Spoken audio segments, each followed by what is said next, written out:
What's going on? This is a true response video because, again, I'm not going off any script or anything like that. It's almost already Tuesday or whatever, but this is a response again to Michael B's little community Tuesday things that he's been doing, which has been pretty cool because I see a lot of people responding to that. In fact, I just watched Westapo's video on Shmups. Shmup is like a dirty word to me. Responding to Michael B's Tuesdays, and that's really what got my ass saying, you know what, I might have something to say on this matter. Topic, whatever. Shmups, shooters. I don't know if I have a top 3 favorite shmups. Looking at the games that West picked, for example, Gradius 5, Gradius, whatever, and Thunder Force 5, those are PlayStation 1 and 2 shooters. Never played them. I bet you if I checked those games out, they'd probably be my favorite shmups. Shmups can be like that. Sometimes it's like the ones you're playing, if you like it and it clicks with you, then it's your favorite shmup. You know, I'm like that a lot. A lot of times my favorite game is the game I'm playing at the very moment. For a genre like that. But it also got me thinking about how shmups are really... just like Michael B said this in his video, he hated them growing up. I found them awful, to be honest. It just seemed like it was a lot of cheap deaths, that they were really built around the arcade, like one hit and you were done. I kind of hated them growing up. I remember playing Aerial Fighters 2 and, you know, not lasting very long, kind of you put a bad taste in my mouth, but I'd watch some guys play that game and just murder it. It was really impressive. You know, dodging skills or whatever. Another reason I used to not really care for shmups is I remember buying a lot of Nintendo games when I got back into Nintendo and retro gaming. Before it was even popular, a lot of games were 50 cents, $1, 2 for $1, whatever. And you just pick things up off of a whim, looking at their cover. You never knew what you were going to get. That was kind of the fun of buying them, plus they were so cheap. But it seemed like every other game I got was a shmup. There's so many, just, oh, it's a shmup, it's a shmup. I'd pop it in, it's a shmup, play it one time, game over really quick, and, you know. This kind of changed later, I think, a lot of hidden gems. And, you know, I'll pick up a game like Starship Hector or something and give it a, you know, have a good time playing it for an hour or something. But back then when I was picking up cards like crazy, oh, it's a shmup, you know, and just kind of disregard it. Yeah, so as you get older, you kind of do appreciate shmups a little bit more. But if you really think about it, video games are rooted in the shooter. Without the shooter, we really wouldn't have video games. Because at the main core of video games, it's really about a pixelated bullet hitting a target and blowing it up. It was really easy to design, and if you think about it, the very first video games were shooters. I don't know what the very first video game often is called, but it's definitely a shooter. It's probably called like Space Wars or something, whatever, you know. But then you gotta remember, you know, if you really think about it, Space Invaders is a shmup, a shooter. Asteroids is a shooter, you know. So shmups is a huge history. So it's really hard to pick your favorite shmups. But you know, let's just mention a few real quick. Top 3 somehow. Tube shooters. So you got to talk about tube shooters. A great genre of shmup. There's not that many of them, but there's a lot of them if you really dig deep. But the only ones that matter are Tempest, which I haven't played too much of. It's hard to emulate their arcade version, but I guess the Jaguar has a great version. But the game that Tempest really inspired was Gyrus. Gyrus is not your typical shmup. It's in a tube. I talk about this game a lot. It's a little whatever, you know, Galaxian type game in a circle. But a really fun game, different perspective. So definitely check out, you know, if you've never played a tube shooter, Tempest and Gyrus. Both the arcade version and Nintendo version of Gyrus are different, but those are both great games. So I'm going to somehow make that number 3 or something. Number 2. Genesis does shmups better than Super Nintendo. It's just a fact. It's there's some great games on Super Nintendo, and I just never really fell too in love with the shooters on the Super Nintendo. Axlay, I mean, it's such a hard game. A lot of people like Area 51 or whatever the hell it's called on Super Nintendo. A lot of people like, you know, there was a lot of ports that people didn't realize were ports like that. The one with the banjo guy on it. I think that game's memorable. The Darius series, like whatever. But Genesis shmups, that's a whole nother ballgame.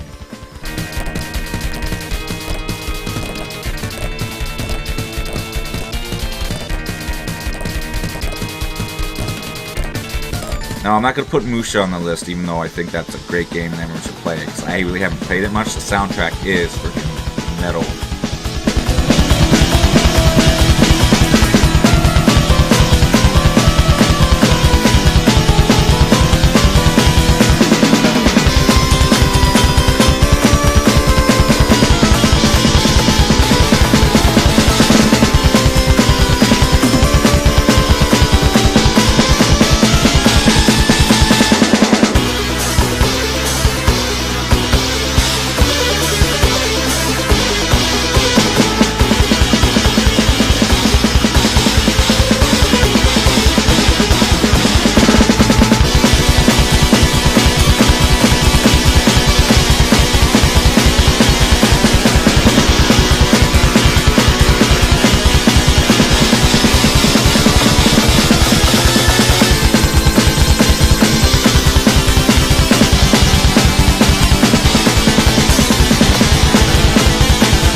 a lot of the stuff on Genesis. I mean, Genesis has blast processing, and a lot of that really means the freaking music, man. The music is just heavy as shit.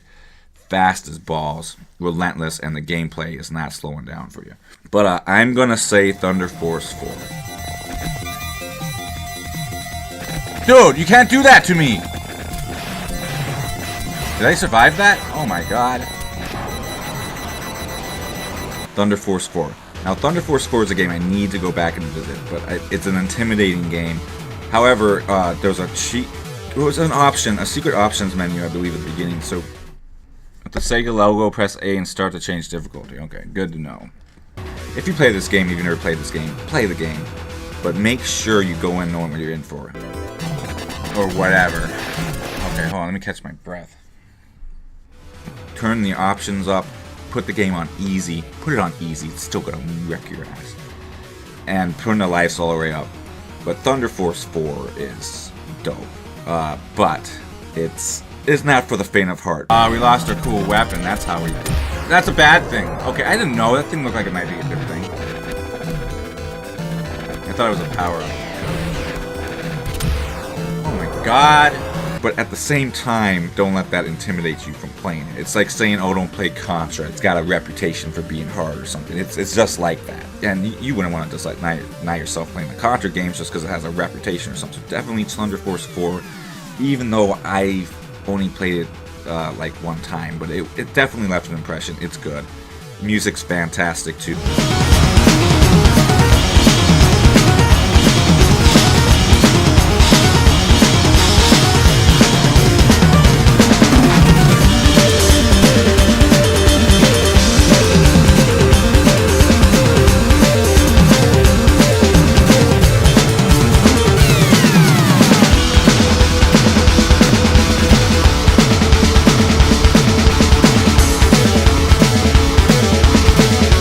I almost like Thunder Force's music a little more than Musha, just because it's more versatile, but also heavy driving. So that's definitely another one. Oh my god, we beat a level and I didn't even die once.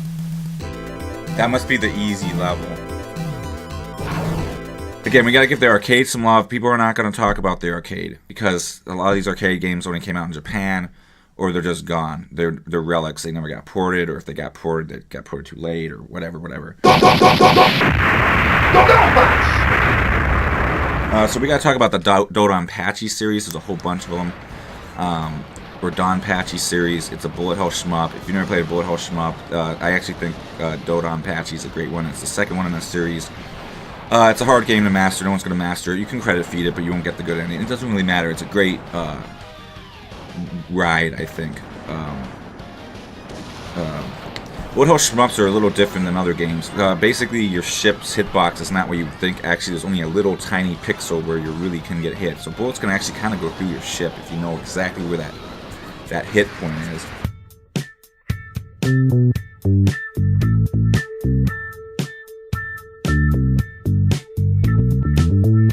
Dodonpachi, I mean, I don't know what to say. There's something about it is cool. There's so many great arcade shooters because they're really wild. Arcade had that power, music, whatever. But yeah, I gotta put Dodonpachi on the list as a thing. The next game I will mention is gonna be the Great Ragtime Show. It's also called Boogie Wins, but I always play the Great Ragtime Show. It's my top 3 arcade Data East game for me. Top 3 Data East game for me. It's a really hit and miss company, Data East, but if you can get MAME somehow, play the Great Ragtime Show or whatever. It's a shame this wasn't more popular in arcades. It was a little too goofy, I think. It's a shame this didn't get a PlayStation or Saturn release. Something. I mean, this game is just so...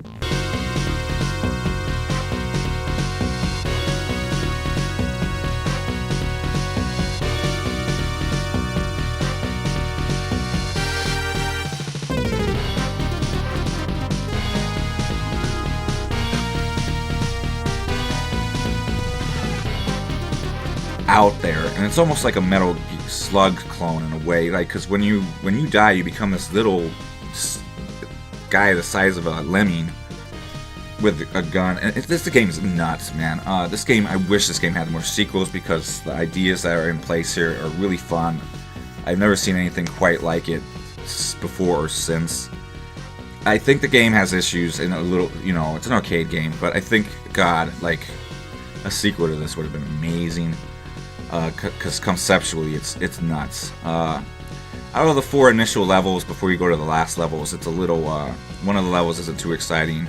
But, I mean, it's just unique. It's got a old-timey vibe to it. It's got great music, in my opinion. Ragtime jazz feel. It's just goofy. It's memorable. There's some incredible set pieces in it. There's one when you're in a ship and you're dancing around in a thing. I mean, you can ride all these weird vehicles if you know how. It's not the best idea to do that, but it's fun to jump out of your plane, ride a pogo stick or whatever. So yeah, that's that. One other game I will mention, and then I'm out.